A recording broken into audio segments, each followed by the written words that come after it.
afternoon.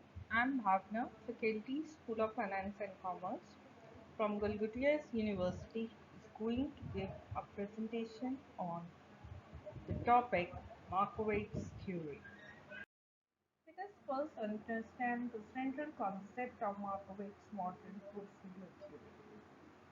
This theory was given by the Henry Markowitz and in the Journal of Finance article 1952. And this is the stage of the modern theory. So, let us discuss more about this theory in this video.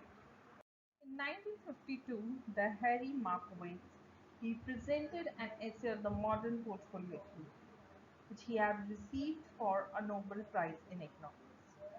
Now, this theory, which has been led by the Henry Markowitz, is based on the two concepts of the modern portfolio theory.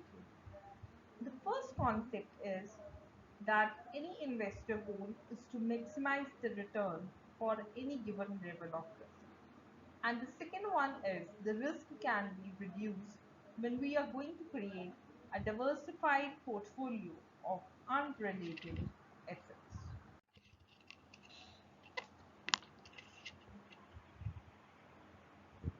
If I explain this theory in detail, before the development of the Markowitz theory, the combinations of the securities was made through the simple diversification, in which only the risk and return of the portfolio was considered. But Markowitz shows that for any given level of the expected return for the given level of the securities, what will be the covariance and the correlation metrics which is required to evaluate the risk and return. So the important major publications which are indicating the importance of the security return correlation is how we have constructed the portfolio. A simple diversification will be required to reduce unsystematic and diversified risk. So, in the securities, both diversified and undiversified risk are present.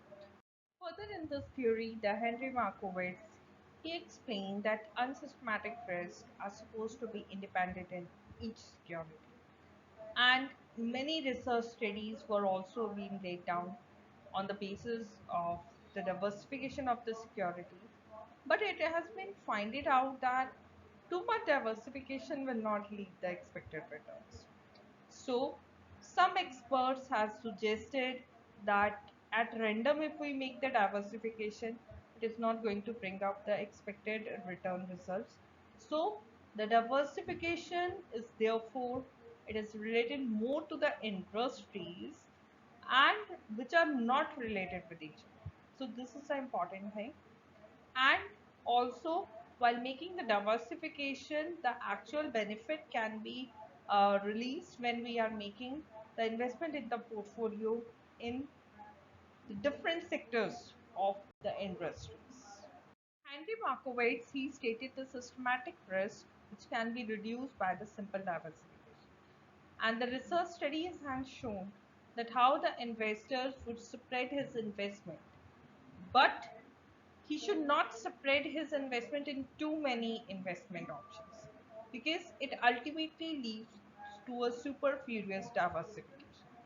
So the investor should find out the ways to manage the portfolio in such a way in which huge amount of diversification should not be there, because it will be impossible for him to manage a large set of the portfolio in that case, and also because the number of investments will be required, so he required a specialized knowledge of the liquidity of every investment, tax liability, and it's not possible to get the specialized knowledge without any technical qualification.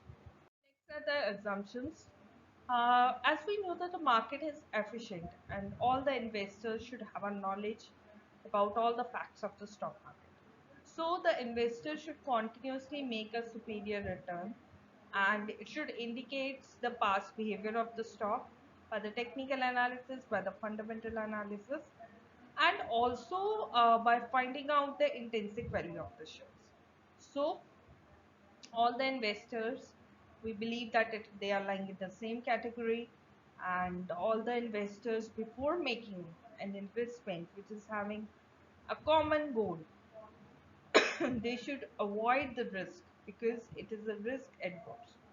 And also the investor would like that they will be getting the expected amount of the return on their investments.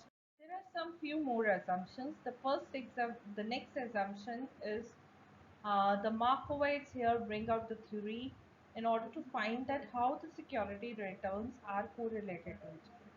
Means by combining the assets in such a way that it is going to give us the lowest risk and maximum return. The next assumption is the investor based their decision on the expected return of any investment. So the expected return can be found when we find out that what is the purchase price of the security and dividing it by the income. And it is very much clear that every investor assumes that while making the investment, he should combine the investment in such a way where he can maximize his return, and it is surrounded by the minimum risk. The next exemption of Markowitz theory is that it reduces the risk of the investor. We added the investments to its portfolio, it helps to reduce the risk. The next is the investor assumes that the greater or the higher return that he receives on the investment, the higher is the risk factor involved in that. On the contrary, if the risk is lower, then the return is expected to be lower. The next assumption is that the investor will be able to get the higher return for the given level of risk by determining the efficient set of the securities. Let us consider this example. In this, we are having the two securities 1 and 2. Along with that, we are having the expected return of 10 and 20. Now we can see the proportion of securities that we have invested in the two investment is 25 and 75. Now let us see the return on the portfolio, which will be calculated by combining the two securities. That is, the return of the portfolio will be the return of the individual security, that is security 1, which is 0.10 into how much proportion we have invested is 0.25 plus 0.20 into the proportion of the funds that we have invested. So it will give us 17.5%. It is believed that holding the two security is less risky than holding only one investment in the portfolio. When two stocks are given in the portfolio and they are having a negative correlation, then the risk can be reduced because the gain is going to offset the losses. So the effect of the two securities can be studied only when one security is more riskier than the another security. Let us understand this example.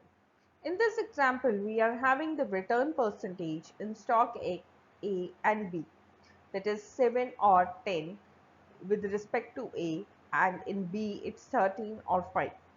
Probability average, it is given zero point 0.4 for A stock and 0.4 for B stock. The expected return is 7.2 and for B it is 7.20.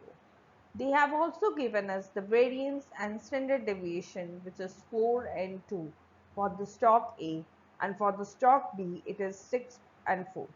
So the expected return that will be 0.4 into 7, which is a return of the individual security, plus 4.4 into 11, which is again the return of the individual security. Then it will give us 7.2 for stock A. Same is will be applied in the stock B. 0.4 into 13 plus 0.4 into 5. which gives us 7.5. So the total return on the portfolio will be 9. Let us understand the formula. The formula is RP equals to, that stand for the expected return to the portfolio. We are also having the proportion of the total portfolio which is invested in security I, which is represented by X1. Then we are having R1, which is the expected return to the security, and N stands for the total number of the securities in the portfolio. In the given situation, when we are having stock A, which is having an investment of 2 upon 3 proportion, then the total return of the portfolio will be 2 upon 3 into the return, which is 7, plus 1 upon 3 into 5. So it will give us 6.33. When the stock of A is taken into investment, is taken in the proportion of 2:3 during the dispersion, then at the time of depression we are having 2 upon 3 into 7 plus 1 upon 3 into 30, which is 9, but still it is higher than expected one. So putting some amount of the stock which is less risky, that is B, the risk can be reduced, or rather the investor want to purchase only the stock. So investor will purchase only the stock A. His return will be according to the expectations, which will be based on the average of 7.2, but it is still lower as compared when we compared it with 7% in the depression period, and it can rise to 11% also in the boom period. The standard deviation of this stock is as lower as 2%, and the investor will make a return which will be higher than 7.5, which is by combining the two stocks, that is 2/3 of stock A and 1/3 of stock B. So the investor will be able to get a return of 9%, and they are able to bring the risk to the minimum level. Thus, we can see that the effect of combining the two securities in the portfolio, it reduces the risk. But it is also important to know what proportion of the stock should be brought by the investor in order to get the minimum risk. So the portfolio return can be achieved at the higher point by setting up some variations against the other one. We can say the investor is able to find out the two investment in such a way that if one investment is giving you a higher return and while another one is not performing well, though it is giving you more risk, then it is a good combination, right? And it is more difficult task because the investor will have to continue to find out those securities which are related to each other inversely, we can say. For example, if we are having a stock of A or and B, but the securities are correlated to each other in such a way that the maximum return can be achieved. So we have to make the combination in such a way that the maximum return of the securities can be achieved. I hope that the lecture on this topic will be very useful in understanding the concept of Markowitz theory in detail.